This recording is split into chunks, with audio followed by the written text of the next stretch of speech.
All right, let's go ahead and begin. So good morning, everyone. Welcome to the Think Big and Big Island EV Association webinar on Hawaii's clean transportation journey. And I'm Tam Hunt. I'm a board member of Think Big and the Big Island EV Association.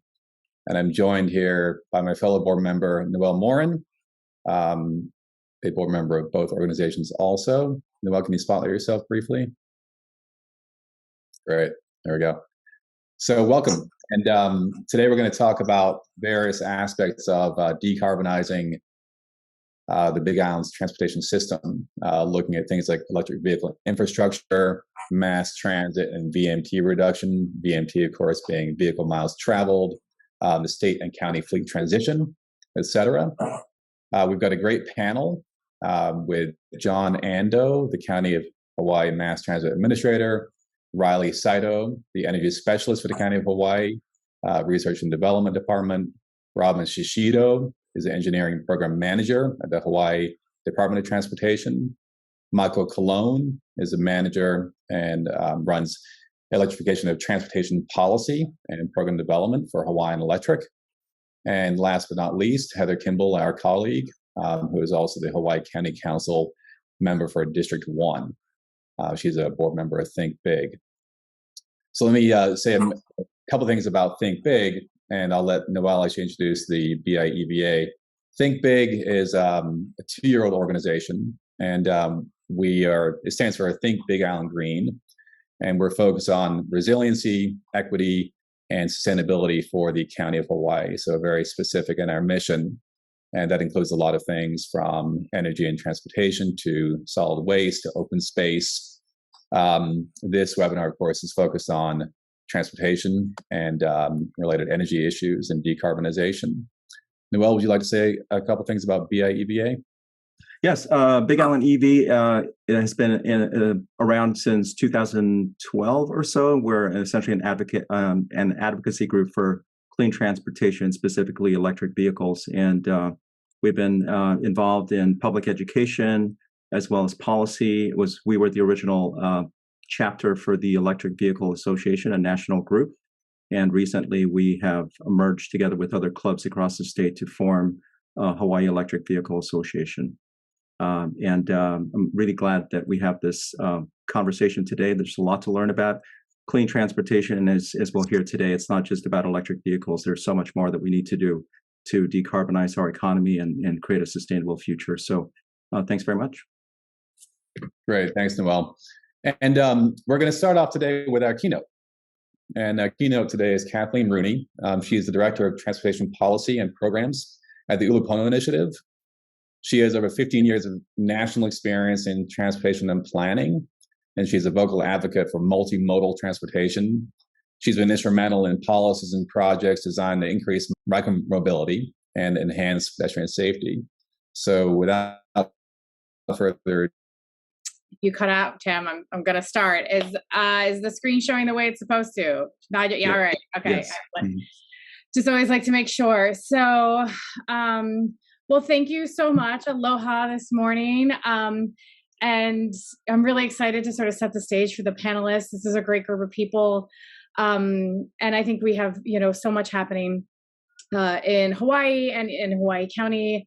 But I think, and that's kind of why I've titled my presentation called Yes And. I think it's always really important to talk about that it's not as if no one's trying to solve these issues facing our transportation systems, but that really it's a matter of magnitude, a direction, and sort of the systems thinking as a whole. Meaning how do we get past certain great projects and ensuring that the entire transportation system and the decisions about them as a whole are more just, affordable, and sustainable. Now, in order for me to make that claim, I sort of have to demonstrate to you that why I don't think we currently are doing that. And sort of show how the system isn't quite working the way we say we want it to. And it's also not working the way we were sort of told it was going to work. For the most part, the transportation industry has really promised a safer, less congested, cleaner, and more accessible system for most of my adult lifetime. And although we don't have the numbers specifically for Hawaii County, we do in Honolulu. where congestion is up 166% since the 1990s, even when new roads and lane miles have been built to address that demand. And I think it's also kind of important to note that this comes from a national report that sort of says that there's actually no configuration of population growth, like whether you're increasing or decreasing or holding steady, or with new lane miles or new road building, like if you did it faster than population growth, where congestion has been solved anywhere in the past 20 years. So really, the short version is that the road building does not solve for congestion. But what it does do is help everybody drive a lot more. In the state, we're up about 35% of vehicle miles traveled, which is the sort of aggregate number we sort of say for how much people drive. And Hawaii County, which I looked this one up recently, is up about 75% in just 20 years. Now, some of this is likely due to tourism, and it's not just residents, but it's still pretty dramatic. And tourists respond to the same set of transportation choices that the rest of us have. And so if we don't have them, then they do what we do. And so I think it's kind of important to sort of flag these types of things. It's also becoming a less safe system in a lot of ways. After years and years of sort of fatalities dropping, fatalities are now at their highest as they are in 16 years. And they generally are expected to continue to increase, mostly due to auto-centric road design, reduced peak congestion from the pandemic, and sort of the impacts of that, and then increasingly larger and heavier vehicles. And just this past month, Hawaii was luckily designated the 13th most dangerous state for pedestrians. And that ranking has gotten worse across an entire nation who's generally gotten worse. So, and here in Hawaii County, the fatalities this year are almost double what they were last year, which is a pretty significant jump. And then given sort of the environmental focus of a lot of the organizations hosting today, I think, we sort of have to talk about it from a greenhouse gas perspective. We've made no absolute progress in ground transportation over the past 20 years. This number up here is sort of showing the total GHG emissions. You can see there's been a pretty big drop. But what you also see is that transportation has been hanging out stubbornly in this same space. So basically all the improvements in fuel efficiencies and other types of areas have been basically offset by higher vehicle usage. And, this is against sort of, just to compare against the energy sector that's been able to, deliver almost 40% renewable energy. Now, don't get me wrong, different kind of structure around decision-making, a whole host of other issues, but it is against the same population, sort of economic context. It's also a pretty expensive system. Oh, got to move forward. One more. Let's see. Oh, there we go. Okay. You blew the lead, right? So it's a fairly expensive system. When you add up sort of the vehicle economy costs, which are the direct and indirect costs, which is everything like lands, roads, congestion, how much everybody spends on their cars. We end up spending about $21.8 billion a year when you add that all up. About half of it is in your own individual costs to have a car. But then the other half is all these other things that are being spent by both like public agencies, but then also all the indirect costs that comes from that. And you can kind of see is that like a lot of the costs here are actually driven by decisions here, but don't necessarily take those into account when we're making those kinds of decisions. And when you add that all up, looks like my mouse isn't working. It ends up being about $24,000 in public costs per household. And if you include the indirect and private costs, we're talking about $40,000 a year in total costs when you divvy it up by all of our households. I'm not suggesting everybody's paying that individually or in their household space, but that's kind of if you just sort of spread it out, and which is about 51% of our pre-tax median income. And that's pretty significant, I won't lie. I'm not entirely sure that everyone is thinking that that's the way we should be spending all of our money. And so then the question is like, how can we invest differently? And there's sort of three buckets of activities. One is do more of the stuff that works towards the goals we want around climate and safety and transportation choice. Do less of what doesn't. And then change our processes to ensure that we're working towards those goals and that we verify it. So what does that mean in the specific?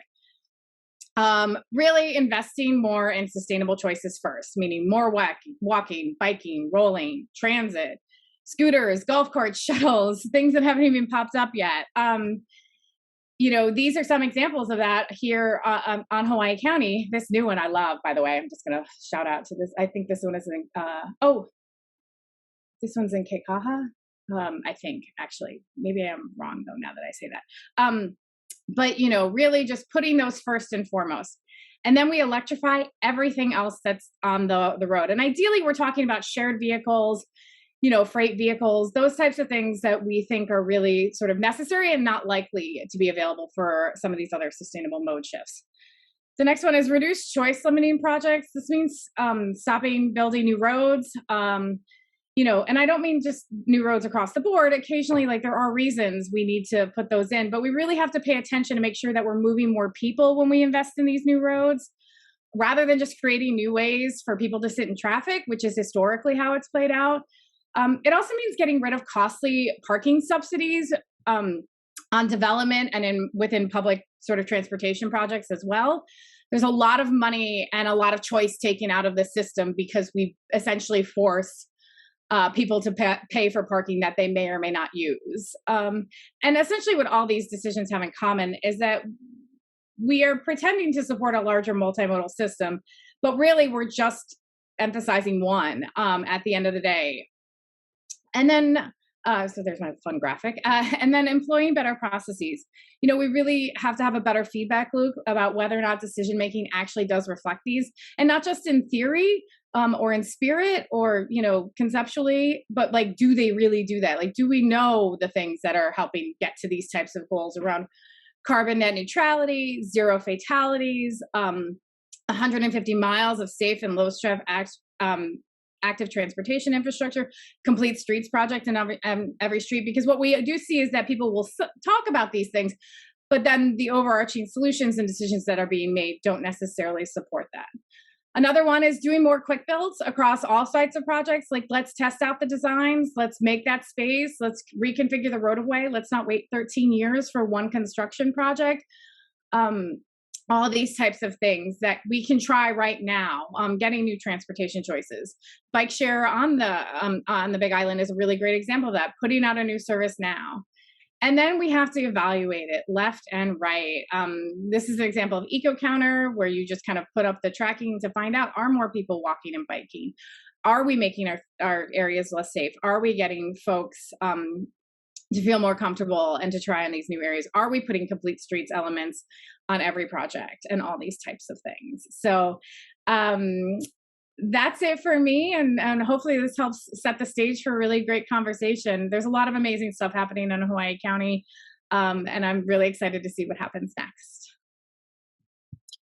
Great. Thank you, Katie. That's a great overview. And we'll go ahead and go into the panel now and look at programs and policies specific to Hawaii County. And we're going to go ahead and start with John Ando. So go ahead, John, share your screen. Yes. Top of the morning, everybody. I'm John Ando. I'm the Mass Transit Administrator and General Manager for the County of Hawaii Mass Transit Agency. Today, I just want to talk to you about our goal to transition to zero-emission buses for our island. So, the Mass Transit Agency's planning processes are dictated by the Transit and Multimodal Transportation Master Plan. This was completed in August of 2018, and it's actually undergoing an update as we speak. The overall goal of the plan is to link public transportation to multimodal transportation opportunities, rebuild the Helion transit system, ensure that the system is financially sustainable, promote economic development, expand our routes and services, restore ridership that has been lost over the decades, and then implement new modes to complement the public transportation system: bike share, microtransit, partnerships with Lyft and Uber, and specialized demand responsive services. The Helion family of services as of today encompasses many different modes. We have the Helion fixed route that operates island-wide. We have Helion Kako'o paratransit program for persons with disabilities that cannot ride traditional fixed route transit in Pahoa, Kona, Kailua Kona, and Hilo. We have the High Bike system operated in partnership with PATH. We have bike share stations in Hilo and in Kailua Kona. And if you ride the Helion system, you get free rides on High Bike. We have flex routes. These are buses where if you make a reservation in advance, the bus will come to you within a 1 mile radius of the route. Flex routes operate between Volcano and Ocean View, along the Hamakua coast between Hilo and Waimea, in the Fern Acres, Fern Forest, Eden Rock, and Kayal areas. And we have our Vanpool program, which operates basically connecting commuters from home to work. We subsidize the cost of the van at $500 per month. Our contractor providing the service is Commute with Enterprise, and the name of the service is Helion Hoa Hola, which means friends travels together.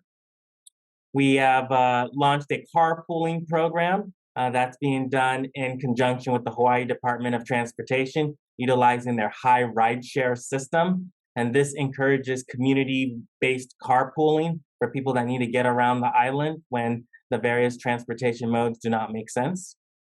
We have a shared ride taxi program in Hilo, and soon we'll be incorporating Uber into that program, where we subsidize trips. And with the incorporation of Uber, the program will now become island-wide for the first time in 20 years, where we've had shared ride availability island-wide. Later on this fiscal year, we're going to be launching what is called microtransit.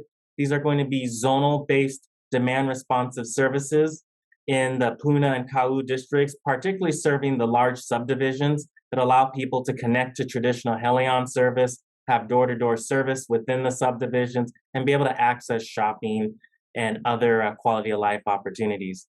And then lastly, in partnership with the Hawaii County Economic Opportunities Council, we have the door-to-door rural service.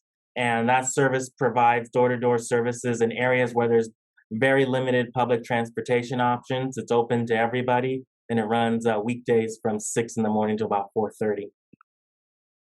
So this is the new transit network. This gives you a perspective of the routes that we operate. A total of 24 routes are in the Helion system.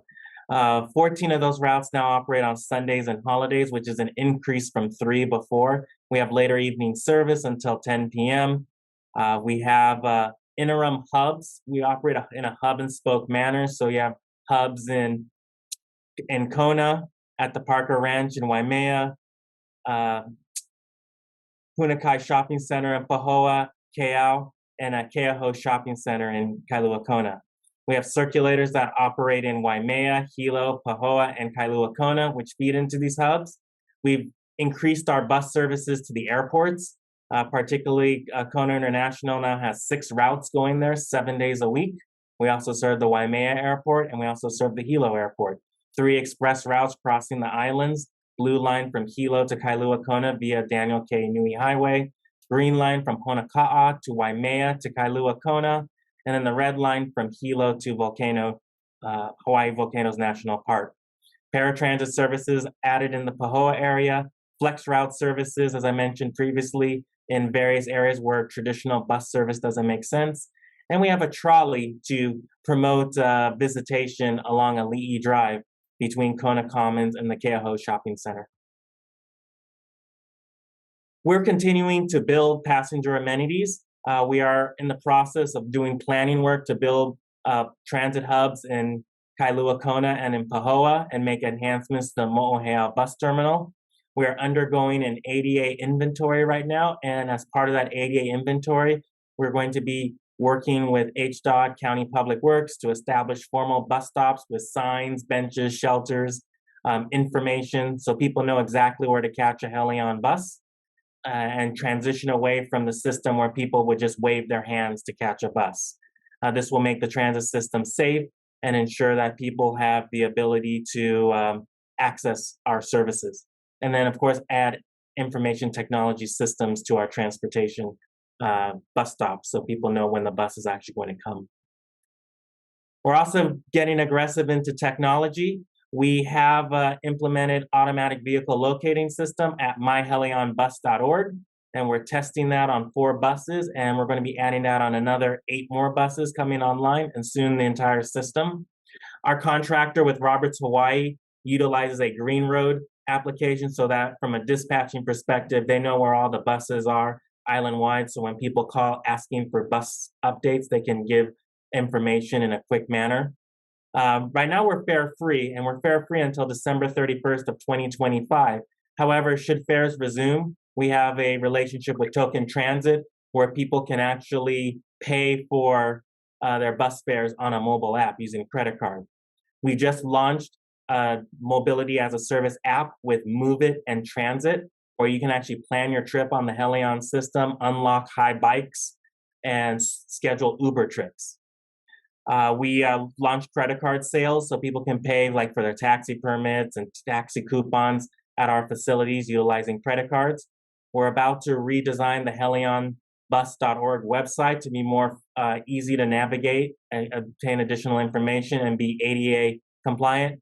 And we're doing technological improvements internally at the agencies, such as destination signs and security cameras on our buses and a new maintenance inventory management system. So the biggest challenge of the Helion system is our fleet. Presently, our fleet is basically one gasoline-powered bus, and the balance is basically diesel.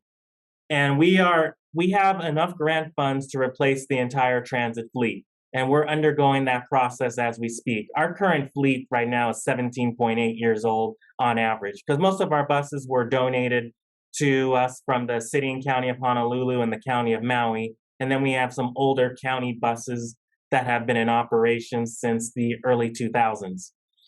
We have 7 vehicle types, which makes it challenging from a maintenance perspective.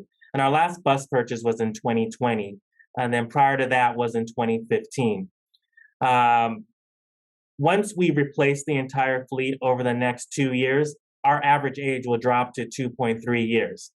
By 2032, it will rise to about 8.9 years. But at that time, from some of the grants that we've pursued, we'll be able to start transitioning the fleet from diesel to actually zero emissions. And we're actually going to start piloting zero emissions infrastructure and vehicles now.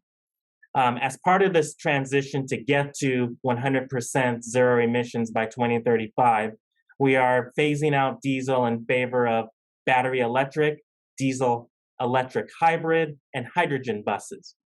And then as part of all this, we're building a strong preventative maintenance program so that we can be able to maintain these various engine technologies. So our fleet replacement plan is fairly robust, and it's fairly exciting as well because it's starting to introduce zero emissions technology in the next 2 years. Our fleet size will be 55 when this is all said and done. You're basically using 40 of those buses in peak operation. That means at one given time, 40 buses can be moving around the island, moving people. And that will consist of 47 large buses and 15 small buses, and then 7 paratransit vehicles. We added 4 cutaways in 2019, and 7 of those were paratransit vans. 3 hydrogen buses are being added to the fleet this year. One of them is already on island and being prepped for service to operate in the Kailua Kona area. 4 diesel MCI commuter coaches will also be added. 26 buses will be added between 2023 and another 18 in 2024 to complete the fleet. 22 of those buses will be diesel through 2032. 12 of those buses will be diesel hybrid through 2035. 6 of those buses will be hydrogen, which will be actually replacing 3 of our pilot hydrogen buses with 6 new ones within the 2-year period. And then 18 of those buses would be battery electric. Of course, when it comes to adding zero emissions technology, we have to have infrastructure to make that happen. And we're working with Hawaiian Electric to build infrastructure at the Hilo base yard so that we can start charging the battery electric fleet. The battery electric fleet will primarily operate in the Hilo and the Pahoa areas since the infrastructure will be in this area. However, we do intend to work with a private-public vendor to help us build out infrastructure across the island so that we can start running battery electric buses across the island as we prepare for that transition to utilizing more battery electric buses by 2035. This map on the bottom left corner gives you a perspective of where we anticipate adding infrastructure for people to utilize our battery electric bus. So our battery electric buses could be charged and still continue in service. We're also leading a joint electric bus procurement in partnership with Maui and Kauai counties. We're about to release that request for proposals soon. And this table gives you a perspective of how many buses we anticipate buying over the course of the next 5 years, which will be 22. Maui County 24, and Kauai County 19. So basically, collectively between the three counties, we're looking at buying 75 battery electric buses for our state. And each county will fund their procurement. The picture that you see here is we do have a pilot electric bus running in the Hilo area, provided by our contractor, Roberts Hawaii, so that we're already getting experience on how battery electric bus technology works. Hydrogen is our other technology that we're looking at, and this is our first hydrogen bus on island. It's a cutaway bus that was actually purchased in 2014 for a demonstration project, which we'll be implementing. It's ADA compliant, have bicycle racks. It has a 150-mile range with a 40K kilowatt fuel cell and a 2x 14 kilowatt lithium ion battery. It does allow for regenerative braking, which can add more energy to the vehicle, and it has 20 kilograms of hydrogen storage. It's going to be exciting to operate this bus in the Kailua Kona area because it'll give us an opportunity to pilot how hydrogen can work and prepare us for when we get the 6 additional hydrogen buses in the next 2 years. We were actually just recently awarded grant funding to purchase those 6 hydrogen buses plus associated infrastructure. And sometime in 2023, we'll get an additional 2 hydrogen buses. These were buses that were originally earmarked to operate at the Hawaii Volcanoes National Park, but since that service did not get implemented and we were pursuing the hydrogen path, those buses got transitioned to us. And it's similar demographics as the previous bus, and it'll give us an opportunity to run additional buses additional routes in Kailua Kona with hydrogen. This gives you a perspective of the hydrogen refueling station that is at the Nelhau facility in Kailua Kona. It has enough ability for us to fuel the hydrogen buses. It produces 65 kilograms of hydrogen a day. It also has the opportunity for mobile fueling if we wanted to run hydrogen buses in other areas and utilize the mobile fueler to fuel those buses. And that's and then as part of the hydrogen bus, there's a 10 kilowatt export power system that allows it can power a critical load in a civil defense emergency. It delivers 10 kilowatts for 32 hours. It's a standalone operation and has an efficiency rate of 94%. And we could refill the hydrogen tank in 15 minutes for another 30 hours, which is kind of exciting too on what these buses can do. This also gives you a perspective of the hydrogen dispense system and the mobile trailers that is at that hydrogen site that I just previously showed you. Of course, when it comes to transitioning to zero emissions technology, we have to prepare our workforce to be able to maintain these buses. And we're undergoing a workforce development training program with our mechanics, starting with the hydrogen system and being able to train them so that they can maintain the hydrogen bus that we have on island and the future ones that we're getting. Then we'll transition into workforce development training as it relates to battery electric buses. By the time the battery electric buses come, they'll be able to start maintaining those vehicles as well. We're also going to be engaging a relationship with the community college as well as the workforce development board to start training people on how to be able to maintain battery electric vehicles and hydrogen vehicles. John, this is a quick time check. Oh, there you go. Go ahead. Sorry. And I do want to thank you all for allowing me to present. My contact information's on the screen. And if you have any questions, I'll be happy to answer them when that time is allowed for those questions. Thank you again. Great. Thank you, John. That's an amazing presentation and information and really encouraging developments. I'm going to ask you one very quick question here in the transition. It's amazing that we have free fare until 2025. How is that paid for? We have federal grants from the CARES Act, CRISA, and American Rescue Plan, which is covering that at 100% federal share with no local match from the county government or from our taxpayers. Wow, great. Thanks again. Great. So next up on our panel is Riley Saito, and Riley is the energy specialist for the County of Hawaii. Go ahead, Riley. Hey, can you see my screen? Yeah, you look good and you sound good. Hope it turns out good. Okay, so John covered, mass transit side, but the county has another 600-700 vehicles that are considered light duty. also with a facility load. So this is the state that we're in right now. Is number one, we have building loads, we have fleet usage of fossil fuels as a load, and combined, that's pretty much the county's greenhouse gas footprint. Much of the energy comes from the grid.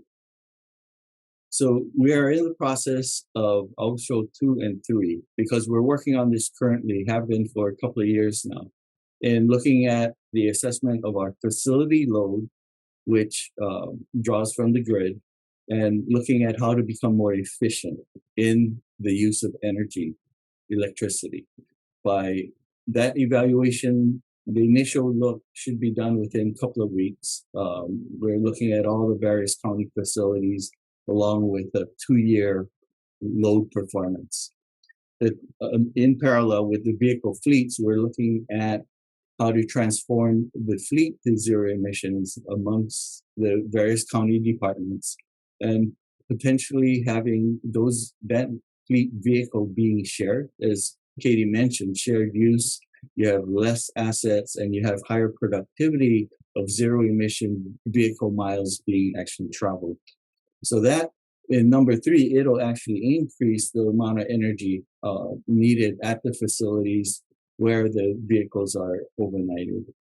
And so in number 4, we would then have a good understanding and load profile of the demand for energy for facility and vehicles that could be offset with photovoltaic systems, possible energy from our waste stream, and fuel production of hydrogen and storage in various locations on the island.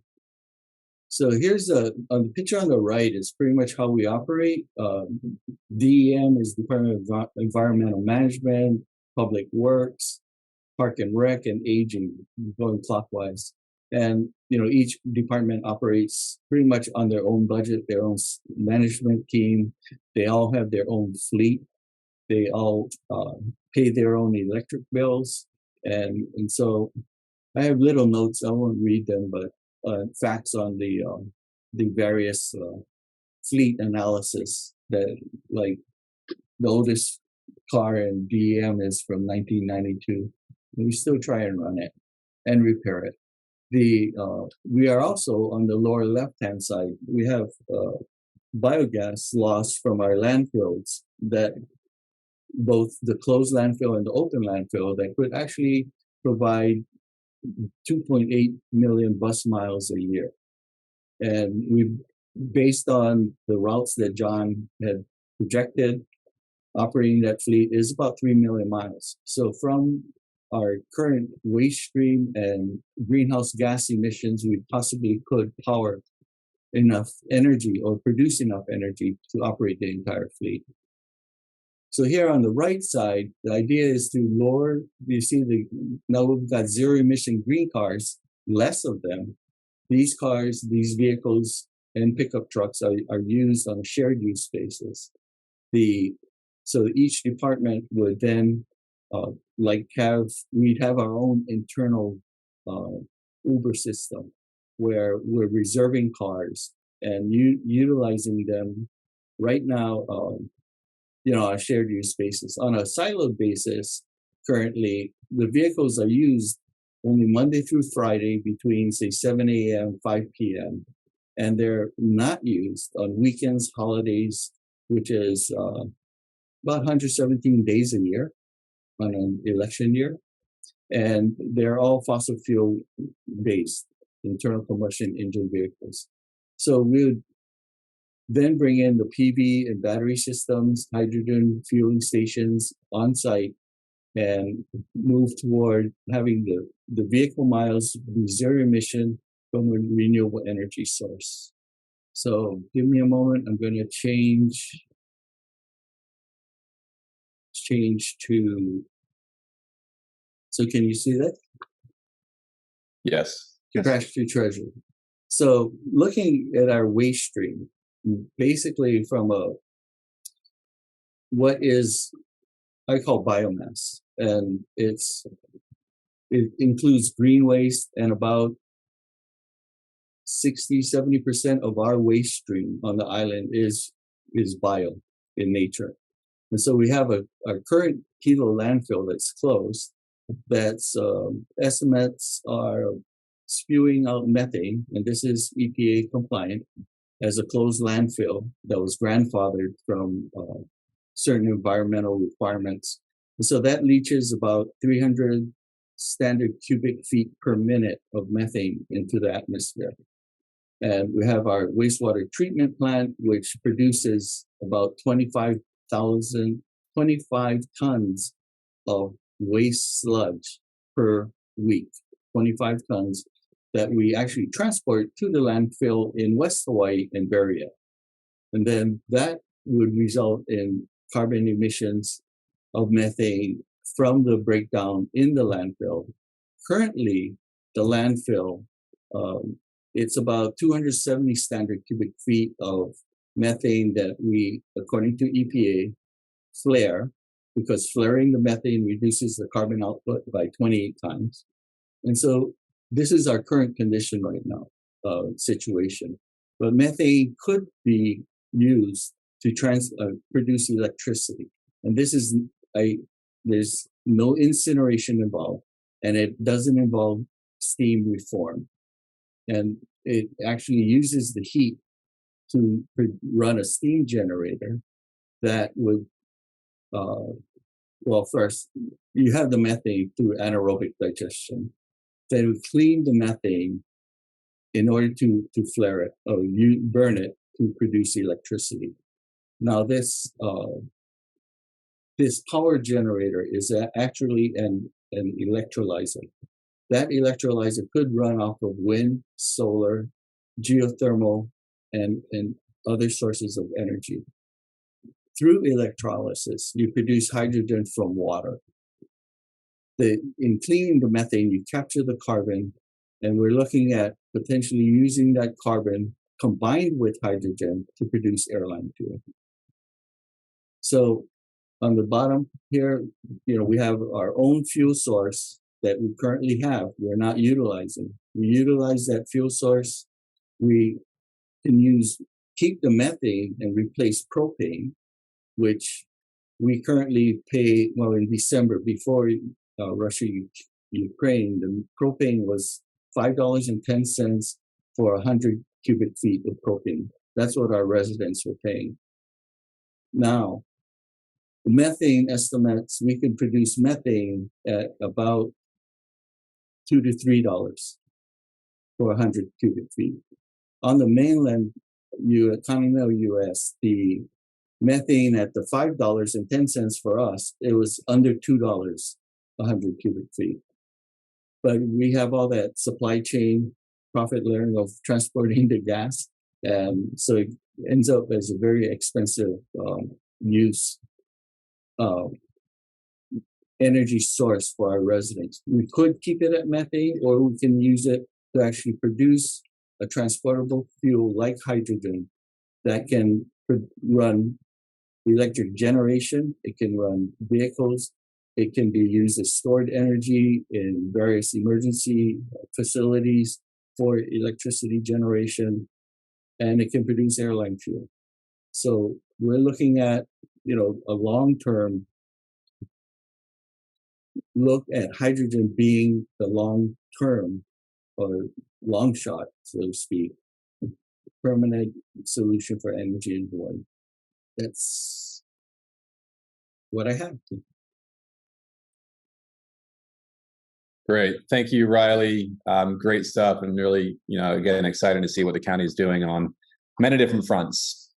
Again, put your questions in the chat and we'll return to them in the Q&A section. So next up, we have Robin Shishido. And Robin is the engineering manager at the Hawaii Department of Transportation. So have at it, Robin. Hi, hello, everybody. Hope you can see my screen. So again, I'm Robin Shishido with the State Department of Transportation Highways Division here on Maui.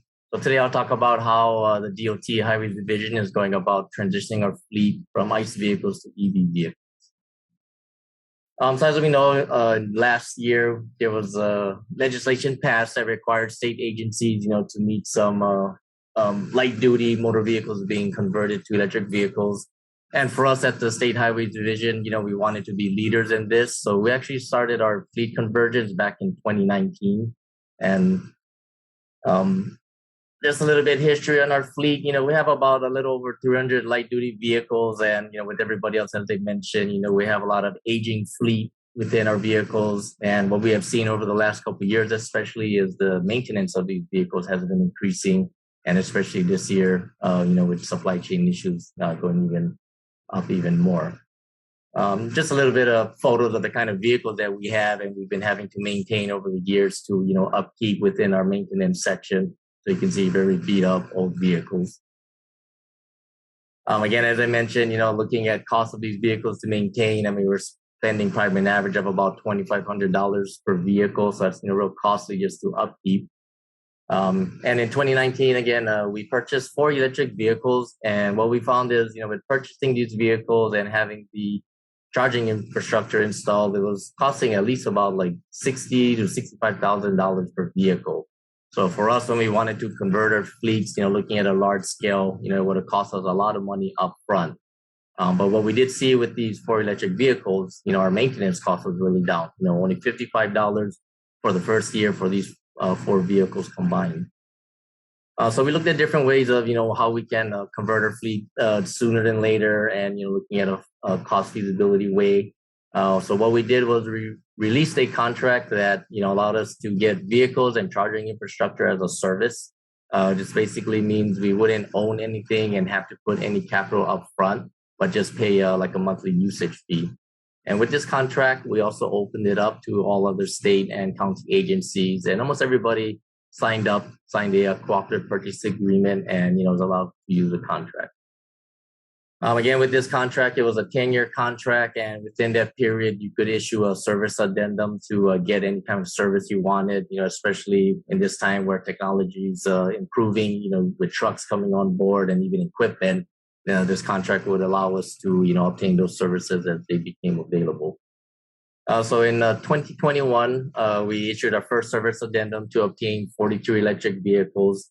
For us, we just looked at our sedan vehicles and our light duty SUVs and even light duty trucks and see what could be converted. At the time, it was mostly the SUVs that were available. And, with us, when we got our 43 electric vehicles, we also got 43 level 2 chargers. When we converted our fleet, we wanted to make it easy transition for our employees to do. A lot of them weren't familiar with electric vehicles and how charging worked and, what kind of range they had. So we wanted to make it an easy transition. And also knowing that, by installing 43 electric chargers, we know that's a 1-to-1 more than you need.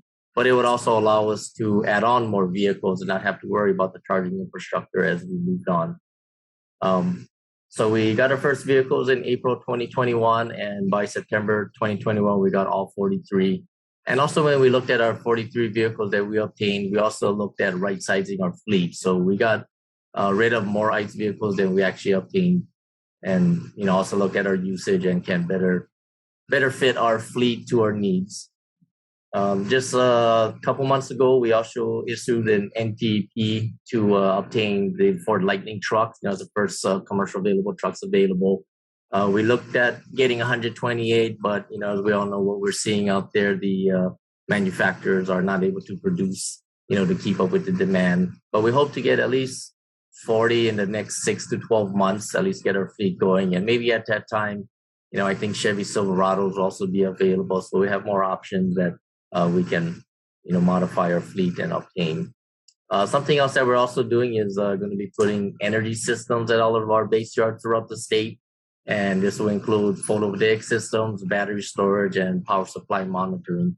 So at the end of this, at all the base yards will be a net zero. That will be charging all of our electric vehicles, powering our base yards, and also provide us with resiliency. Should something hurricane come through, knock out the power, we have a battery storage and a PV systems to keep our base yards operational.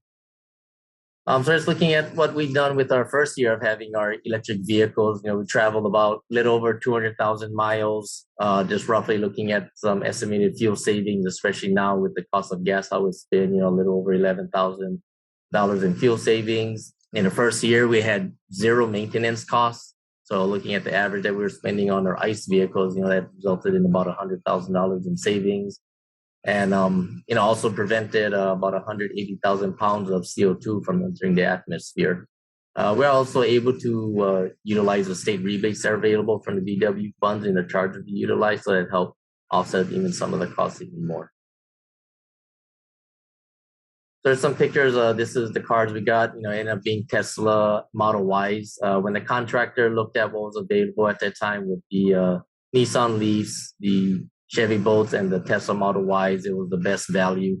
Part of this contract is, cars have to be in service for the contractor to get paid. So, they have to look at reliability of the vehicle and, also safety of the vehicle. And we looked at the cargo space and for our guys to be using. And again, with our first fleet conversion and looking at charging stations, we went at all of our base yards. And at all of our base yards, we didn't need electrical upgrades. So it was easy installation of putting up conduits and just chargers and having it ready to go pretty quickly.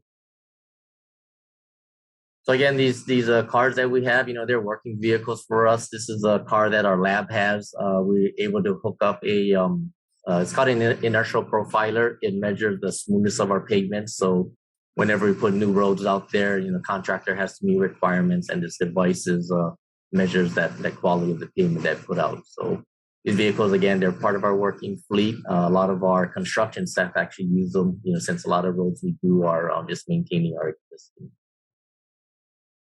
That's all I had for us as, where we're at right now. Here's my contact information if anybody has questions or any other departments or agencies out there, want to learn more about the content. Great. Thank you, Robin. I've got to say, I really appreciate the hard numbers been presented so far. It's good to see such amazing, concrete progress here. A very quick question for you too. Looking at your Model Ys as your first EV fleet additions, would you say you have enough data now already to look at these transitions as money savers as well as good for the environment? Yeah, I think, like I showed up there, with the maintenance of the vehicles, being able to not have to upkeep these older vehicles and, putting money there instead of, utilizing it for, green vehicles, and definitely, and the fuel savings. And once we get our PV systems up and running, I think combined together, it'll be very good. Great. Thanks again. So next up, we have Michael Colon, and Michael Colon is the EOT, Electrification of Transportation Manager for Hawaiian Electric. Go ahead, Michael. All right. Aloha kakahiaka. My name is Michael Colon, Manager of Policy and Program Development for Hawaiian Electric. I've been working with Hawaiian Electric on clean transportation for about 8 years. Happy to be here. Very humbled and impressed by all the work some of our colleagues have been doing in this space in the County of Hawaii. Awesome work. So hats off to everyone. So, Hawaiian Electric has been involved in various spaces, but today I've been asked just to provide an update on our programs that we've been supporting. And so I don't have any slides. I just wanted to provide kind of an update. So beginning in 2013, we had been approved by our Public Utilities Commission to conduct a pilot for public fast charging of light-duty trucks and cars. And we were approved at that time for 25 metered sites across our service territory. At the time, the electric vehicle market was much different. It was less than 1,000 vehicles in the state, 1,000 electric vehicles registered in the state, and was considered somewhat of a niche effort. And, we had supported the growth and saw a lot of opportunities. There's a lot of nexus with clean energy that we see as potentially valuable moving forward into the future. And so we were able to draw some really good lessons from this pilot. The pilot was initially a 5-year pilot. We applied for and received an extension of another 5 years in 2018. So the pilot currently that all of our public charging stations are built upon is set to expire in the middle of next year, 2023. as we kind of looked forward, we conducted something we called a critical backbone study, wherein we took a forecast of all the demand of electric vehicle growth through 2030 and projected the need for public charging and also private, kind of behind the fence, non-publicly accessible charging in our service territory. And the numbers were pretty staggering. It projected a 7 times need increase over 2019 levels for public charging, and orders of magnitude more for private space. We had also put together our strategic roadmap around that same time and identified 10 key ways in which we could utility viewed itself as ways to support the transition to clean transportation. Significant changes require a lot of investment, and a lot of rapid technology changing at the time also kind of gives pause to wholesale, aggressive investment in one particular space. So we identified a lot of different kind of methodologies to support that growth and transition through the effective deployment of electric vehicle charging rates, public charging, supporting private investment in infrastructure, addressing education and outreach, and supporting public transit, among a few others as well. As a regulated utility, all of our business decisions have to be approved by our governmental agency, the Public Utilities Commission, and have to be found within the public interest. That's good and that's bad, and that sometimes it can slow down the process. And with the demands of this rapidly changing environment, that has been one of our challenges: is try to meet the needs of the day while deploying effectively infrastructure. And so we, as part of our takeaways from our forecast, that critical backbone study, we identified that we would proceed to propose to expand our public charging program, that pilot, make it a permanent program, and try to provide more increased certainty and what we're calling a backbone of infrastructure and charging infrastructure to support the growth. So we put together an application last year, and it's currently pending in front of the commission. We anticipate hopefully receiving a decision either later this year or early next year. That proposal seeks to install 150 new DC fast charging stations across our service territory, as well as 150 level 2 charging stations. So a significant increase. However, that's only a drop in the bucket compared to the total need.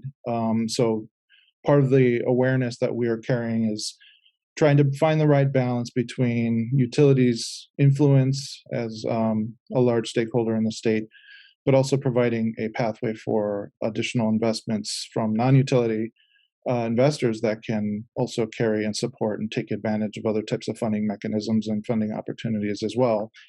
So that application represents about 30% of the total forecasted 2030 public charging need for fast charging, and about 10% of the forecasted level 2 public charging need. So public charging, when we did our forecast, we broke it up into public charging and then private being significantly more. And there's more than just utility owned and operated kind of approach. Another one that's very popular is something called Make Ready.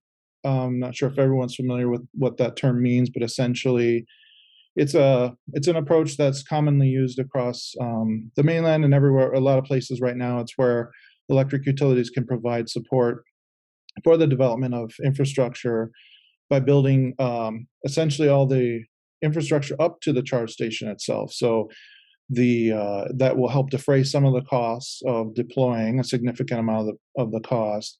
And then the site host, the owner, will procure, own, and operate the charge station itself, whereas the utility would cover the cost of the infrastructure leading up to that. And that is what is one of which this program that we are working with John had mentioned for County of Hawaii earlier in this presentation.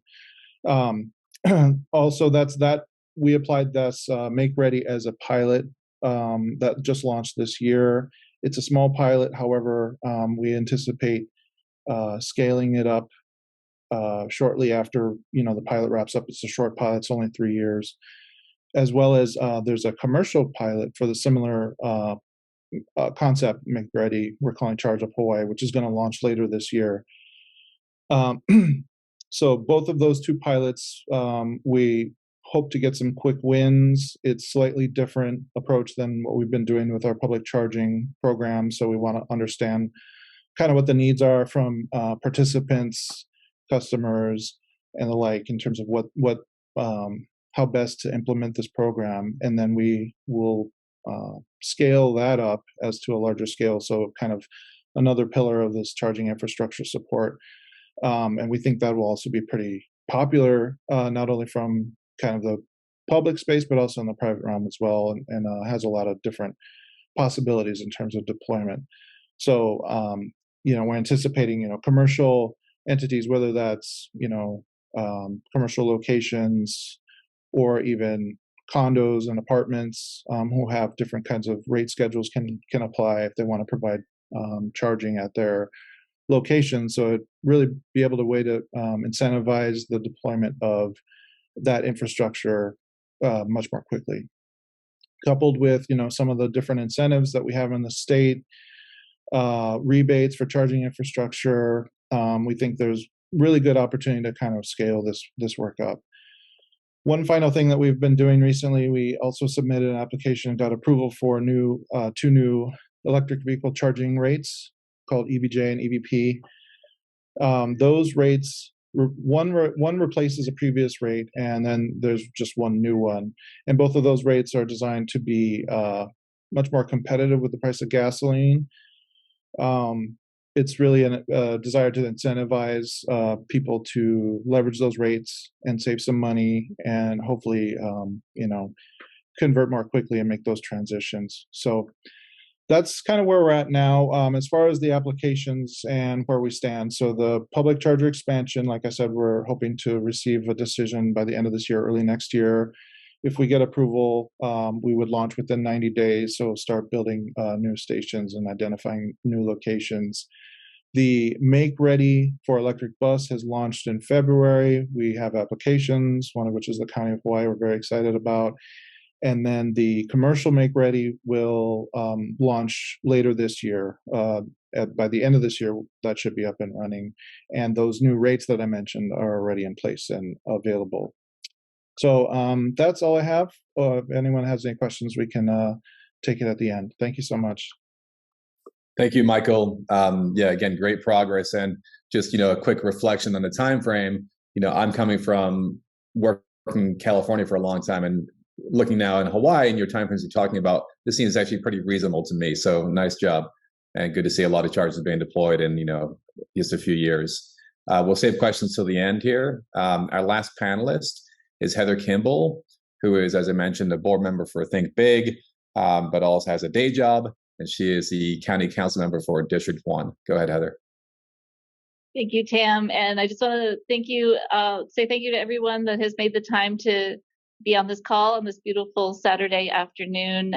It's really an honor to sit here on this panel with so many leaders in this space who not only talk the talk, but they walk the walk too. I'll just mention that John Endo frequently is riding the bus between locations, and Katie was talking the other day when we met about having walked her daughter to school, and I know she tries to minimize her vehicle miles traveled. I've got my EV parked outside charging right now off the solar panels.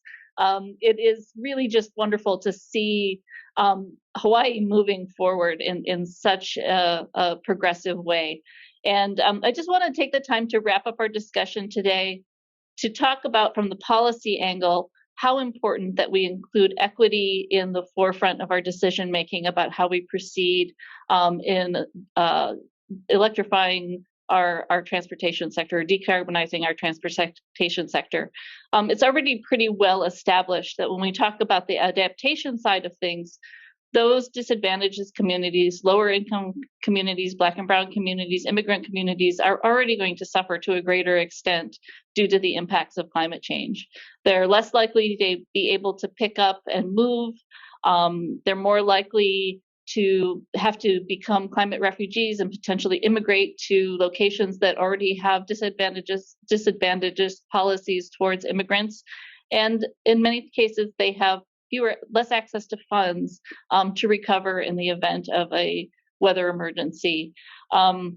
When we talk about the mitigation side of things, there's lessons learned from activities that we've attempted to do in the past to reduce emissions. If you look at the concept of green ghettoization, things that are important to reducing emissions, like recycling or building composting plants or putting up wind farms, often you find those installations being placed in areas where there are already disadvantaged communities. And so we need to, as we're thinking about policy, think about where we situate these things. How are we doing it equitably?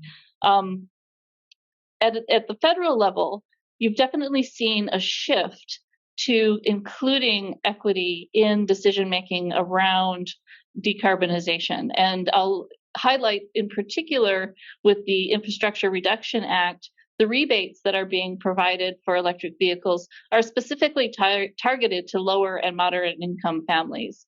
And this is a real shift in philosophy about how we approach problem solving when it comes to decarbonization. In the past, you saw the solar rebates. They were the kind of subsidies that could only be taken advantage of if you had the money up front to invest in the system, and then you got the money back. And so that left a lot of lower and middle income families out of the decarbonization market, and they didn't have the ability to access those opportunities.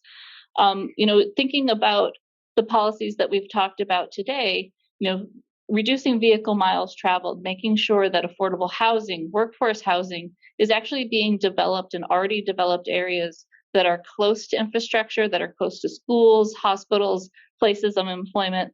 That's going to be a critical decision.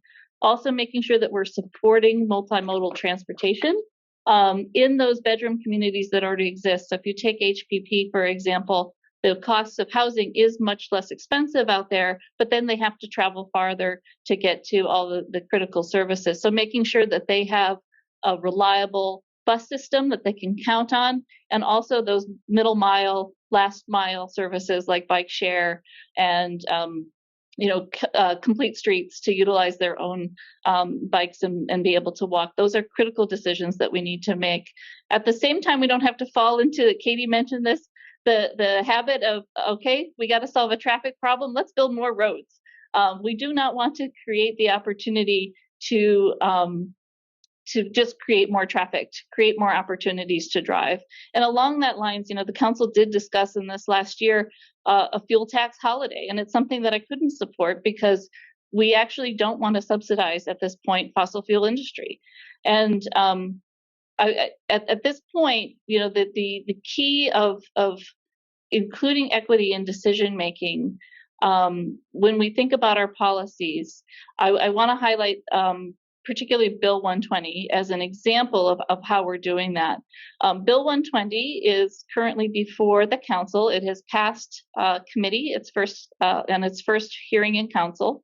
It'll have its second and final reading on September 7th. And the goal of Bill 120 is to actually increase at a very steady pace the availability of public charging.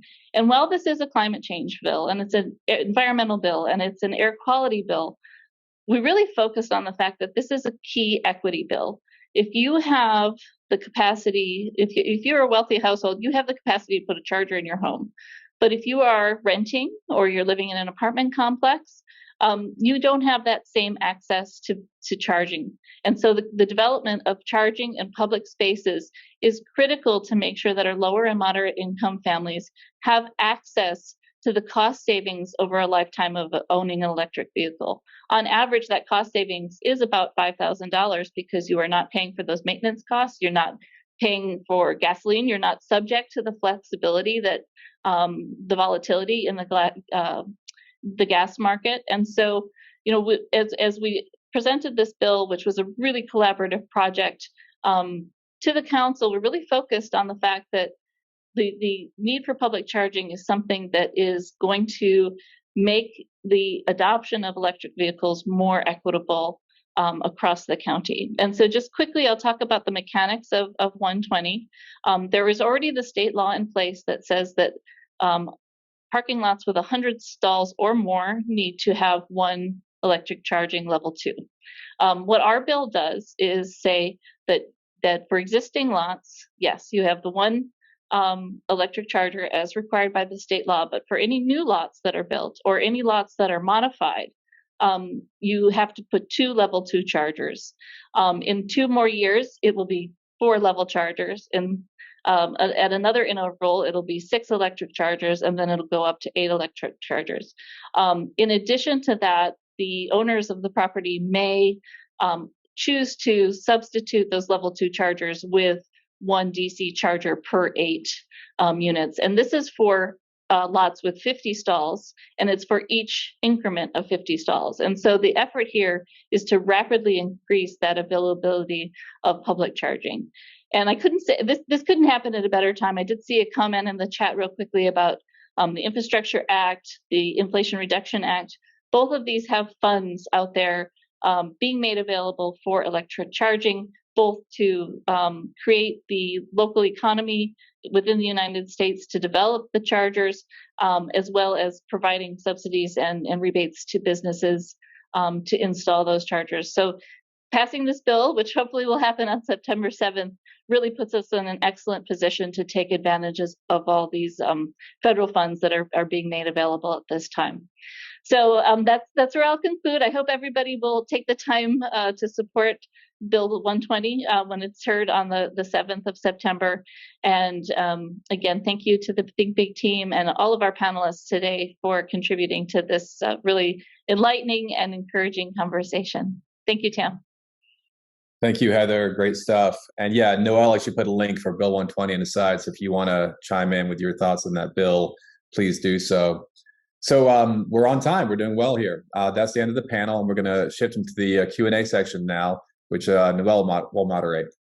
Once again, thank you so much for all the great input and great information that's been shared. There are quite a few questions that were raised during the presentations, and I jotted a few that haven't been responded to yet, and I'll go ahead and pose the more general questions first.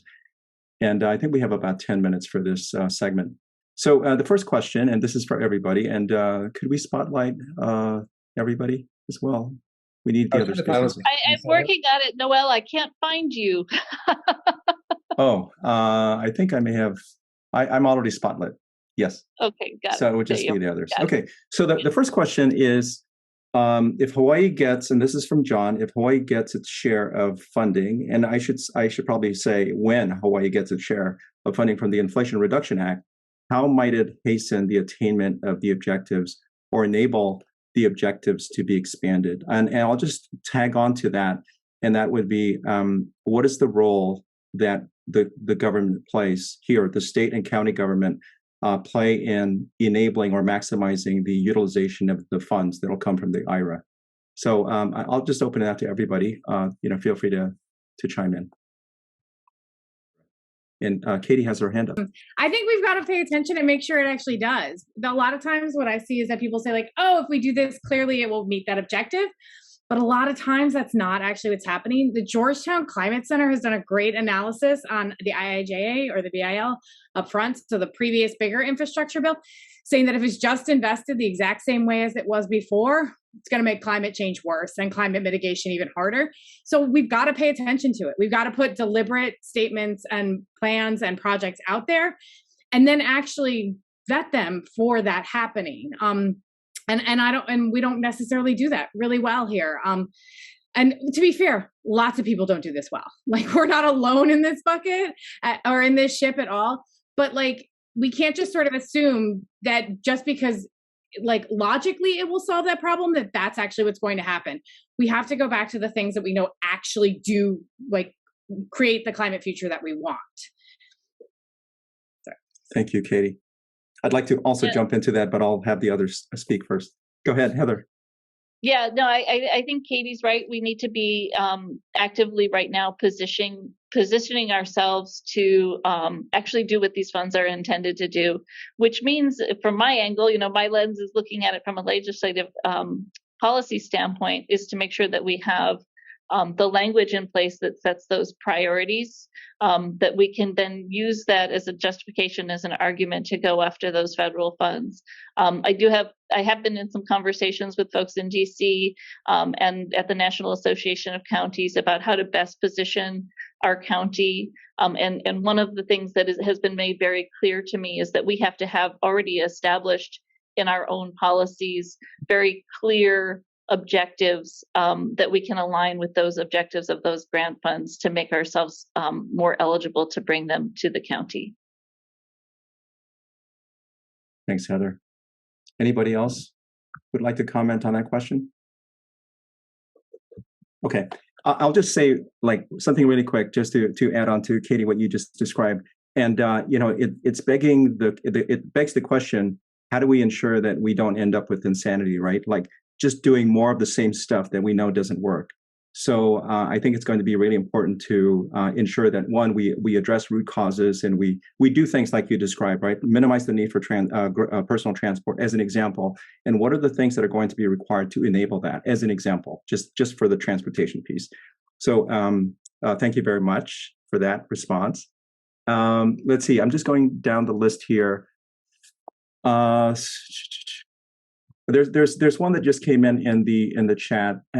This is for Michael. Has there been an estimation from Hawaiian Electric on how much generation demand will increase over the next decade because of the adoption of EVs, personal fleet, buses, etc.? If yes, is this forecasted increase in generation demand incorporated into our decarbonization efforts at the same time?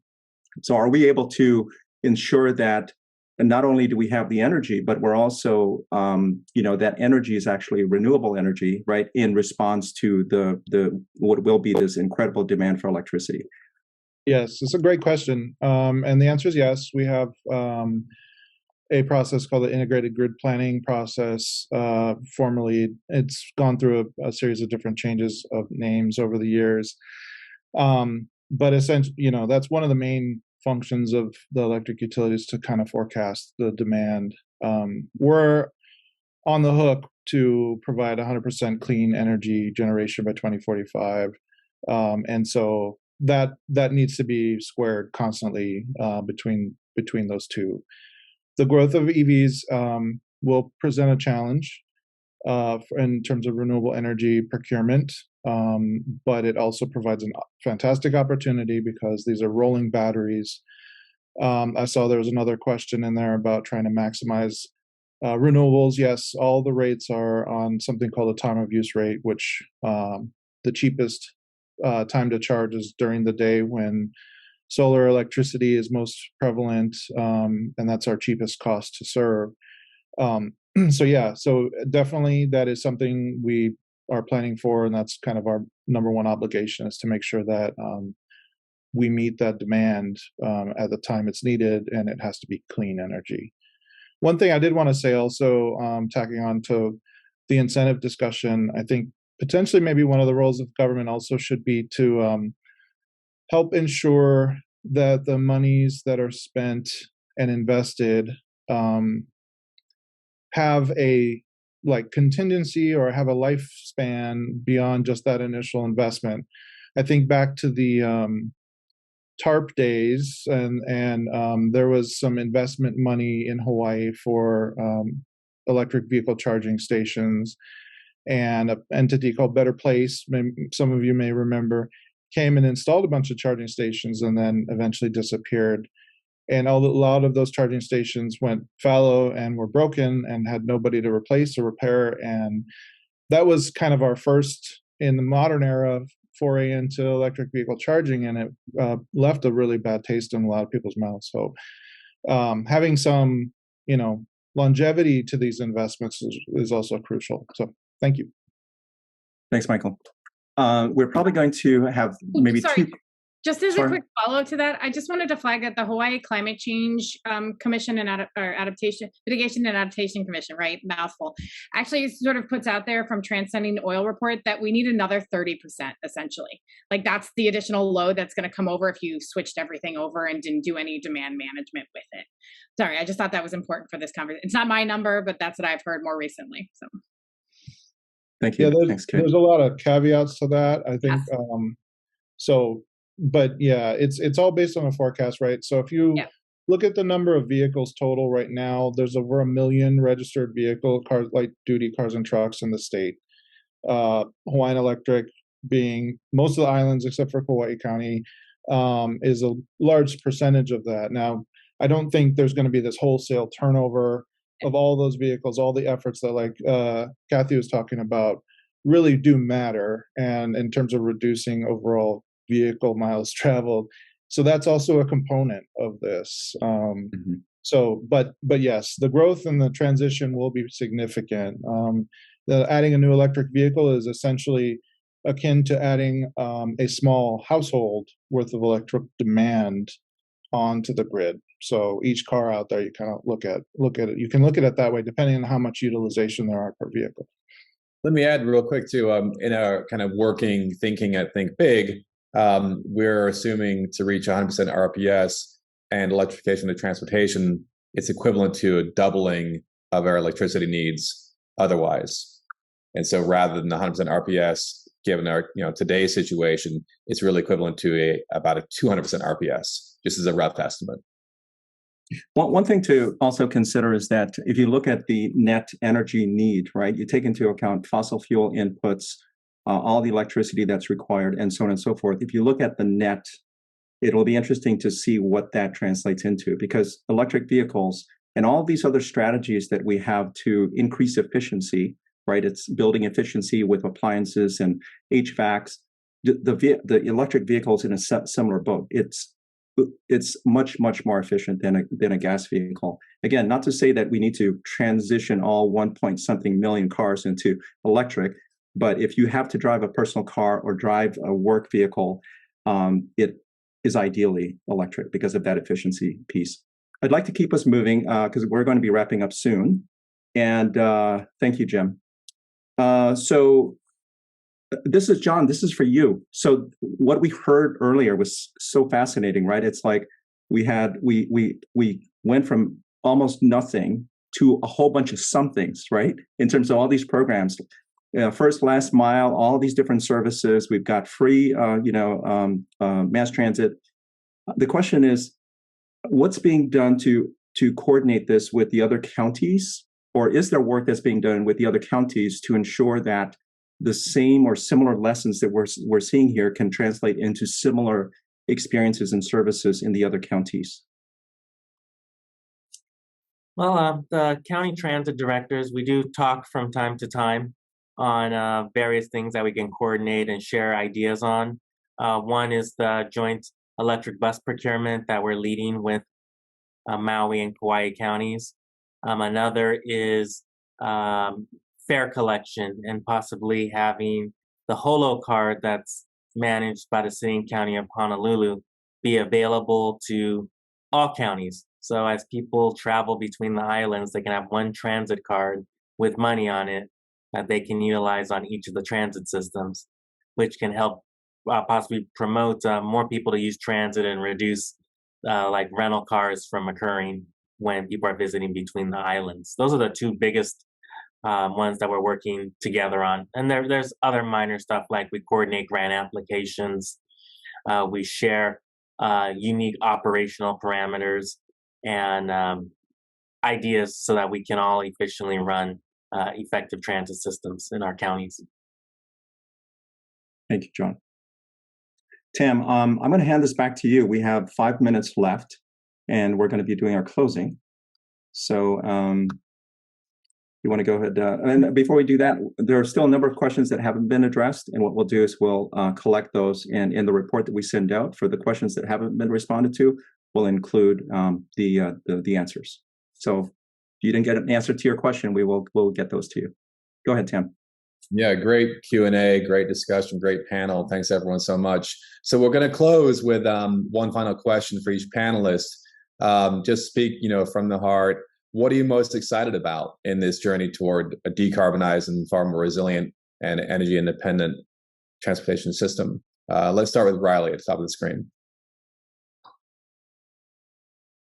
Yeah, so what I presented has been something that I've been working on for like 3 years, and it's interesting on the hydrogen piece. There's been a lot of great minds and scientists and people who look at the world as molecules and that have been interacting with, and it has. If you look at the world, there's so much long-term movement toward hydrogen, and there has been, aside from the inefficiency of actually producing the energy, it is a form of energy that can be transported and used where you need it. And really, I see Hawaii County, not only the county in Hawaii, but the entire island, being able within 15, 20 years of producing all the energy molecules we need from resources on this island: solar, wind, geothermal, biomass, and not import any fossil fuel. I see it as a total possibility. Agreed. Thanks, Riley. Michael, go ahead. Thank you. I think what's been exciting for me is, seeing the pace of change. Where we're at 10 years ago to where we're at now has been amazing in the clean transportation space.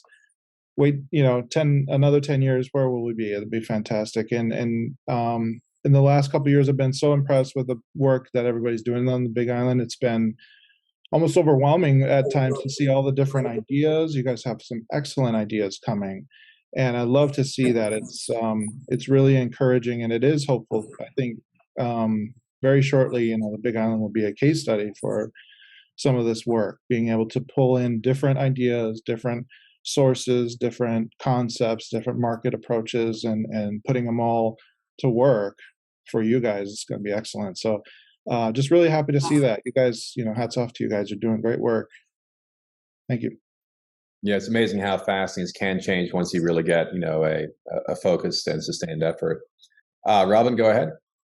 I think one thing I see coming, there's a lot of federal funding out there. In the chat, I posted about the National Electric Vehicle Infrastructure Program. That's one thing we've been working with Michael and his group real closely. As state of Hawaii will get about $2.5 million per year over the next 5 years each to install these public chargers, and they're big chargers. They're 450 kilowatt port chargers.